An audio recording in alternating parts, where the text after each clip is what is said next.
உள்ள வந்த ரிக்க ஒரு பொண்ணு துப்பாக்கி வச்சு மிரட்டுறா. இவளோட பேரு ஆண்ட்ரியா. டேய் உன்னால தானே நாங்க சாக போறோம், நீ ஏன்டா இப்படி பண்ண அப்படின்னு சொல்லி அவனை அசிங்கமா திட்டிட்டு இருக்கா.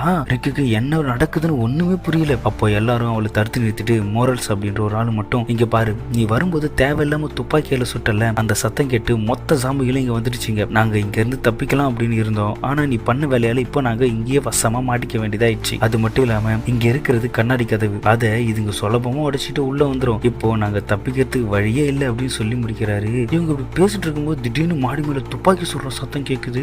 அங்க போய் பார்த்தா டிக்சன் அப்படின்ற ஒரு ஆளு ரோட்ல தெரிகிற எல்லா சாமியிலும் சுட்டு சாகச்சிட்டு இருக்கான். இதை பார்த்துட்டு டீடாக் அப்படின்ற ஒருத்தன் இவனை கேட்க, டிக்சன் ஒரு ரூடான ஆளு அப்படின்றதால டீடாக பார்த்து ஒரு கருப்பினத்தை சேர்ந்தவன் எல்லாம் என்ன கேள்வி கேட்க கூடாது அப்படின்னு சொல்லிட்டு அவனை போட்டு செம்மடி அடிச்சிடறான். பாவம் இவன் இப்படி பண்றதை பார்த்த ரிக்கு ஒரு ஹேண்ட் லாக் எடுத்து அவனை கட்டி போட்டுறாரு. சரி இதுக்கு மேல இங்க இருக்க முடியாது, அதனால வேற எதனா வழி இருக்கா அப்படின்னு இவங்க யோசிக்கிறாங்க. அப்போ ரிக்கு என்ன சொல்றாருன்னா,